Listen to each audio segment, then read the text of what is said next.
Renovacija, slidus dalykas. Aš labai vargau, kol jas išardžiau. 50% atvejų, kai ardom senas terasas, tai dažniausiai būna priemonė išardyti, tai yra laužtuvas pjūklas. Taip.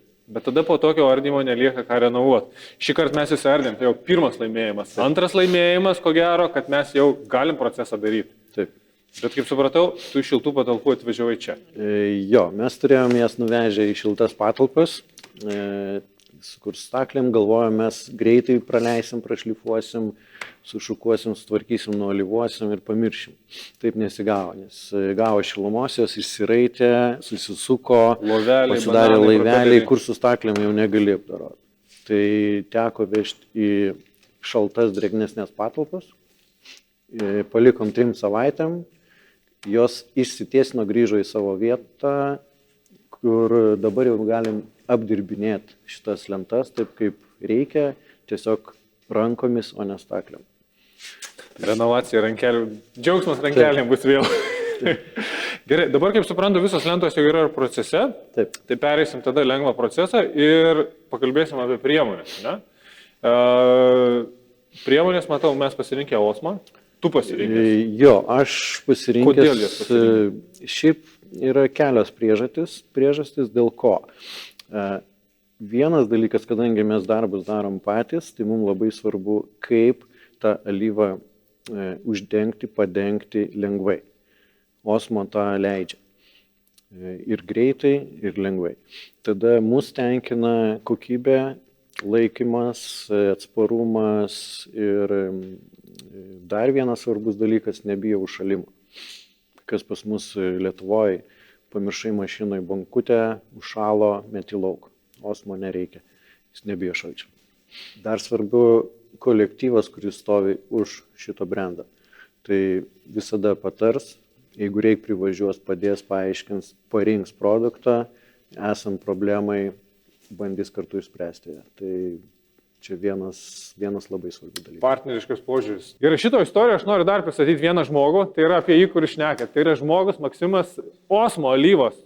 Pradininkas, įvežėjas, fanatas, faktiškai kiekvieną bonkelę, kurią paimsit, per jo rankas nebus praėję, bet su jo žinia bus atvažiavę ir papuolė į jūsų rankas. Maksimas mums padės šitam visam procese komentuoti, kaip mūsų šitie, kai kažkas sakė, puvėkai, patampa va tokiom gražiomis lentomis. Čia jau yra išplautos, nudžiovintos lentos, kurias jau galima alyvuoti. O ten jau galutinis rezultatas. Laurynas jau yra procese. Maksimai, mes turim 10 metų senumo lentas ir aš tavęs klausiu, ar mes galim jas išgelbėti, prikelti antram gyvenimui? Skaitai, be problemų.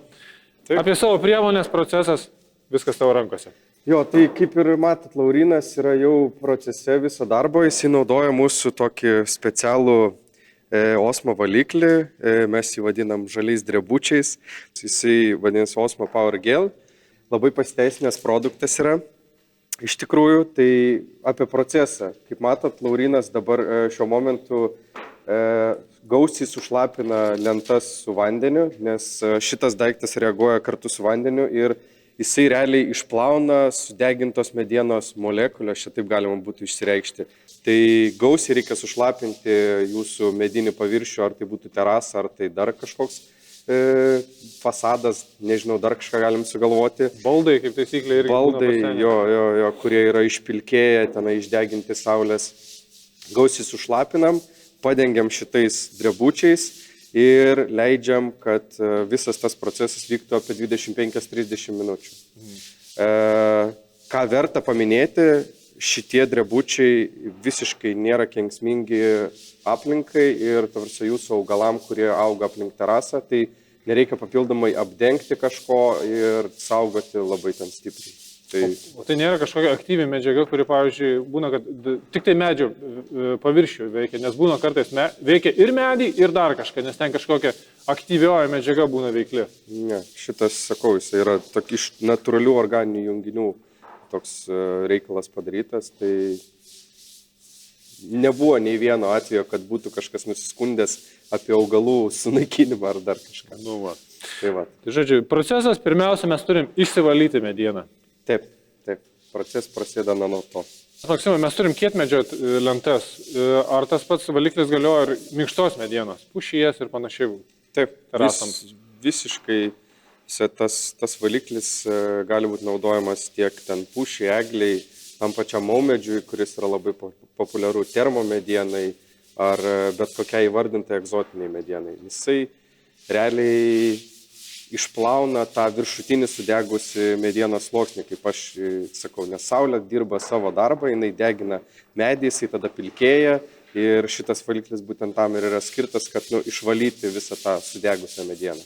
Purvas ir medienos. Purvas, taip, ir medienos. Supratau. Tik ko gero, kai mes turim terasą neišardytą, tai mes tik tai iš vienos pusės įsivalom, o čia mes jau darom visišką fenkšų. Jo, čia jau visiškas fenkšų yra, čia, kadangi lentos yra brangios ir manau, kad procesas tikrai čia vertas to, tai bus jau labai kokybiškai viskas padaryti. Kągi, mūsų konvejerio antras etapas ruošiamės alyvavimui. Taip. Dabar mes planavom, kad mes šlifuosim lentas, bet šiuo atveju mes nešlifuojam. Nešlifuojam, nes lentos yra kietmedis, labai geras kietmedis ir kaip Laurynas jau sakė, tai užtenka 1 metro lentos, kad sugadinti tikrai visiškai sugadinti šlifavimo popierių. Tai buvo nuspręsta ir pabandyta išsivalyti, kaip aš jau minėjau, su Power Geliu ir gavosi tikrai graži, medienos struktūra, kurios šiaip parduotuviai nenusipirksi, kaip aš sakau. Tai čia bus unikalus toksai gaminys, kurį ne kiekvienas galės turėti pas save. Jo, aš kai pamačiau tas gatavas lentas, tai yra unikalu. Ir vaizdas, ir, kaip sako, ta dvasia iš lentos eina. Taip. Ir čia nereikia išmesti tų lentų, nes jos visgi nėra pigios, kaip aš sakau. Gerai, tada apie pačią alyvą. Osmo alyvą. Dabar pirmas dalykas, ką aš mačiau, Laurynas ilgai maišė visą tą dėžę. Tai pridėkim nuo to dalyką, ką aš pastebėjau. Taip. Tai maišymas yra vienas svarbiausių dalykų alyvoje. Ne tik alyva, tai yra dažai, bet belenkas, kad su kuo jūs dažysit, alyvuosit ar šiaip dengsit patį medį. Tai nuo stovėjimo produktas tiesiog nusėda ant dugno pigmentas, ar ten vaškas, ar dar kažkas, ir jį visą reikia pakelti nuo dugno, kad susidarytų vienalytę tokią masę ir kad galima būtų gražiai padengti. Nes tik supurtimas nepadeda to padaryti į vienalytę tokią masę. Tai supratau. Gerai, apie pačią Osmo alyvą. Kuo jinai unikali? Jinai nėra vandens pagrindų, nes dabar labai visi reklamuoja, kad alyva yra vandens pagrindu. Pas mus yra skirtingų aliejų, šiek tiek čia yra ir vaško sudėti, bet mes kaip skėdiklį tą vadinamą naudojam bearomatį white spiritą. Tas white spiritas turi ir savo pliusų. Su white spiritu į kietmedį yra geriau įsigeria visą tą alyvą negu su vandeniu. Mūsų produktų linėje nesurasit nei vieno vandens pagrindo produkto kol kas. Pats alyvavimo procesas, ar turi kažkokių išskirtinimų? Nes alyvą dažniausiai užtepi ir paskui nutrini, kad nuvalyti visą perteklių. Čia yra irgi niuansas, nes tai priklauso nuo pačių įrankių. Nes dabar Laurynas tepa su tokiu specialiu teptuku, kurio nereikia paskui nuvalyti pertekliaus, kas šiuo atveju susitaupo labai daug laiko. Nes padengia tiesiog tolygiai, alyvos išeiga yra labai gera, nes su 1 litru dengiasi ten virš 24 kvadratinių metrų ir ją reikia tiesiog gerai ištampyti. Čia toks išsireiškimas gali būti. Tai iš principo tas pasakymas, kad jokio skirtumo koks teptukas, tai čia tik tai neišmanančio meistro žmogaus pasakymas. Ne, tikrai ne, nes teptukas... Matau, jūsų ir įrankiai visi yra žali, tai reiškia Osmo. Taip, mūsų įrankiai išskirtinai jie yra gaminami tik iš natūralių šerių visi ir tai užtikrina būtent tą padengimą, kurį mes norim pasiekti. Nes jeigu tai yra kažkoks sintetinis teptukas, jisai palieka tam tikrus dryžius ir ta danga nebus tokia graži kaip su mūsų įrankiais padaryta. Aišku, yra rinkoje ne tik mūsų įrankių, bet tie meistrai, kurie išbandė ir dirba su mūsų produktais, tai išgyrę yra mūsų ir Tai įrankis. iš principo, aš kaip supratau, greitas padengimo procesas, toliau mažesnė alyvos išeiga, nes aš greičiau ištampau. Taip. Ir kas dar? Kad teptukai ilgamžiškumas, nes panaudojus vieną kartą, jį paskui galima išplauti vėl su white spiritu. Ir kiek žinau, tai Laurinas ten apie 1000–1500 kvadratų nutepa su vienu teptuku. Kas yra, sakyčiau, nemažai. Aš pats naudoju visus įrankius, tai pas mane tas teptukas jau turbūt 6 ar 7 metai tas pats. Ir aš Bet ne profesionalaus naudojimo. Ne. Namie, kur ar sodyboje ten kažkokiai terasą nuolyvuoti, tai vienas teptukas jau, sakau, 6–7 metai. Labai daug gamintojų kietmedžiui rekomenduoja bespalvę alyvą. Nes, kaip sako, jeigu užsidėsi su pigmentu, neįgeria mediena tos alyvos, nusilupa ir gaunasi toks negražus vaizdas. Iš principo, kaip yra su osmo? Čia yra daug irgi skirtingų variantų. Mes visą laiką rekomenduojam, jeigu tai yra kietmedis, arba, pavyzdžiui, termomediena, kuri irgi yra šiek tiek išskirtinis produktas, tai mūsų rekomendacija bent 3–4 mėnesius palaikyti tą terasą nedengtą. Ir kad jinai pabūtų toje aplinkoje, kur jinai bus visą jau ateinantį gyvenimą jos ten ir jūsų gyvenimą. Ir tada žiūrėti, ar ta terasa yra išpilkėjusi, ar jai reikia išvalymo ir tada nuolyvavimo, ar užteks tik tai nuolyvuoti. Kodėl taip reikia daryti? Per tą laiką atsidaro poros, saulė padaro savo darbą, išdegina irgi ten tos pačius sakus ir tada geriau alyva įsigeria negu tik ką atvežta sumontuota.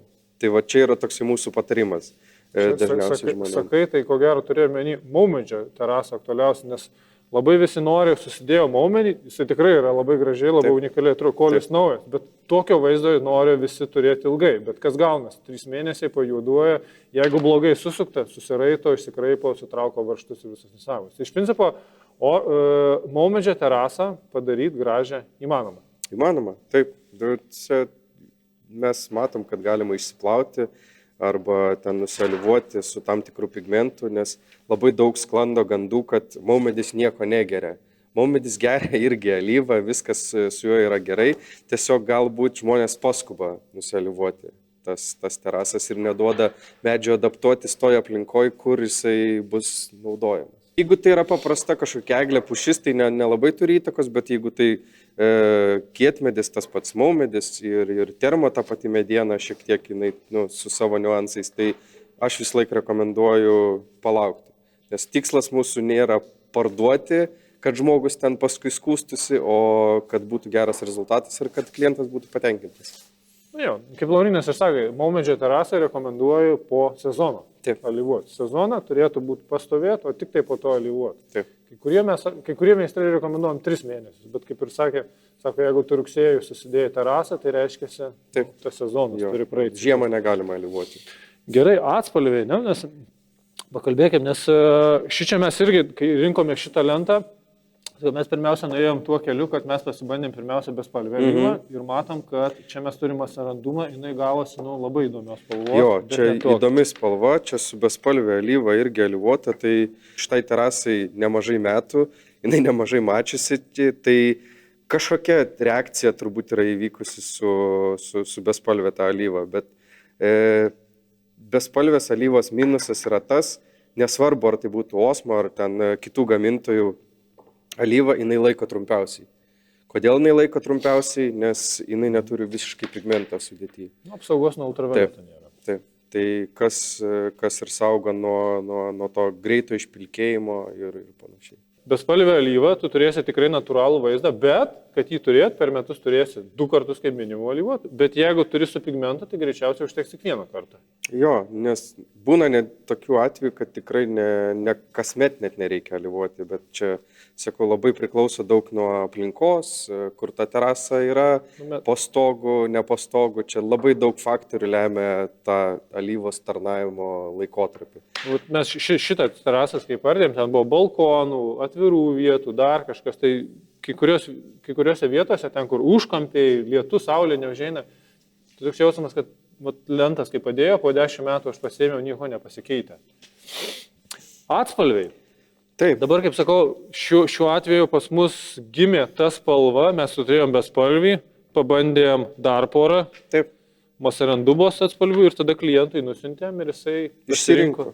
Taip, nes čia realiai toksai, realiai ir būna pas mus toks procesas, jeigu žmogus negali išsirinkti kažkokio atspalvį, jisai neša mum lentą, mes jam darom kažkiek atspalvių, kad jisai galėtų nusivežti namo, kaip aš sakau, pamedituoti su ta lenta ir su tom spalvom ir tada jau galutinai išsirinkti. Aišku, čia nedidelis tas procentas tų klientų, bet būna tokiu atveju tikrai. Bet čia, kadangi išskirtinis tas projektas ir reikia jau, kad būtų viskas gražiai. Bet įdomiausia, kad pasirinko alyvą, kuri vadinasi Masaranduba, o medis taip pat yra Masaranduba. Tai gamintojas Šitoj vietoj tie pavadinimai pas mus yra realiai atitaikyti tai medienai, kad būtų labai panašus tas atspalvis į tą pusę. Tai jo, jis yra tas pats bespalvis, pas mus vadinasi tiko atspalvis. Tai tiko tai yra 80% terasų, visi nori tiko atspalvį dažyti, tai ko gero natūralų dėl to ir pavadina tiko.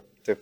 Tai vat graži terasa, aš visą laiką žmonėm rekomenduoju kažką su pigmentu, bent minimaliai, jeigu žmogus nenori, tai tada aš perspėju, kad reikės tikrai dirbti. Maksimai, dar norėjau paklausti tokį klausimą, aišku, čia jau lendam į visišką fengšų, medžio drėgnumas, jo įtaka alyvavimui. Jo, yra įtakos tikrai nemažai, tai rekomenduojama ta drėgmė yra 18%, bet ne visi gali pasimatuoti, kaip sakant, tą drėgnumą, jeigu tai yra paprastas vartotojas, ne profesionalas tenai terasų montuotojas ar alyvuotojas, tai jis tikrai neturės ten to drėgmės matuoklio. Tai jo, negalima alyvuoti šlapių lentų, jos turi būti tikrai sausos. Negali ten balas ant jų stovėti. Paprastam vartotojui, kokia turi būti temperatūra ir kiek laiko lentos prabuvęs tokia temperatūra, kad aš galėčiau jas alyvuoti ir alyva tikrai padarytų savo darbą. Nes įsivaizduoju, jeigu šlapios, visiškai impregnuotas lentas, kai atsivežiau, visiškai šlapios nutepsiu, tai aš ir alyvos mažai sugersiu ir ten bus nemažai bėdų. Tai pagrindiniai klausimai visą laiką būna, kada aš galiu alyvuoti ir kiek temperatūros laukia. Tai mano rekomendacija, vidutinė paros temperatūra turėtų būti minimum 10 laipsnių. Tai čia yra tokia bendra rekomendacija, nes alyvai tada geresnis tas džiūvimas yra ir jinai geriau susigeria prie tokios temperatūros. Aišku, negalima alyvuoti dar ant tiesioginių saulės spindulių. Čia yra čia toks vienas svarbiausių, nes kenkia tam įgeriamumui. Ir pas mus visur yra akcentuojama, kad būtinai 48 valandas po plovimo tik tai galima alyvuoti. Maksimai, osmo alyva yra 2 sluoksnių alyva, taip? Taip. Būtinai reikia 2 sluoksniais, tiek lauke, tiek viduj. Mes nesam 1 sluoksnio alyva, tai šituo atveju čia lentas buvo prieš tai nualyvuotas 1 sluoksniu ir šitai lentai reikės dar 1 sluoksnio alyvos. Čia yra tik ką šviežiai nualyvuotas, tai jos dar pradžius ir reikės dar 1 sluoksnio. Tai tarpas tarp alyvavimo turėtų būti minimum tarp 80 valandų. Aišku, tas gali būti savaitę, 2, kaip žmogus ten pataiko su orais, bet minimum tai turi būti tarp 80 valandų. Jo, nes aš matau, kad irgi sena lenta yra vietų, kur alyva nėra įsigėrus. Tiksliau, įsigėrus labiau, o kitur, kaip ir. Tai po 1 sluoksnio ir būna tokie, išryškėja, kur galbūt daugiau medis sugėrė, kažkur mažiau. Ištesnė mediena, ko gero, vis tiek rėvis. Tai tas alyvos kiekis ant paviršiaus turi įtakos tam bendram tarnavimo laikotarpiui. Jeigu 1 sluoksnį, galima užtepti 1 sluoksnį, bet tas tarnavimo laikotarpis bus trumpesnis. Ir to lygiai išsigeria. Taip. Tai Jo, aš netgi girdėjau 1 sluoksnio alyvą, kas profesionaliai užsiima, sako, kad jinai tikrai gerai dirbtų, turėtum 1 sluoksnį nutepti, duodi, kaip sakai, savaitę, 2 pagyvent, 2 sluoksnį ir su įtrinimu, bet Lietuvoje tokie orai, kad čia jau prabanga gaudyti ir šlifuoti, kad turėtum tą visišką fengšų. Taip, čia sudėtinga Lietuvoje su orais. Supratau, tai ką, mes lentas turim reznovuotas, tai dabar belieka jas nusivežti ir padaryti naują terasą. Tikrai taip. Ir matysim. Ir jau dabar jaučiu, kad čia bus tikrai unikali terasa, nes, kaip sakau, ir atrodys unikaliai gražiai. Ir antras dalykas, laiko dvasia turės. Sakau, būna namuose senų plytų nueini ir jauti, kad namas su tavim bendrauja. Tai čia mes turėsim tą dalyką. Tai ką, gerai, ačiū labai Maksimai.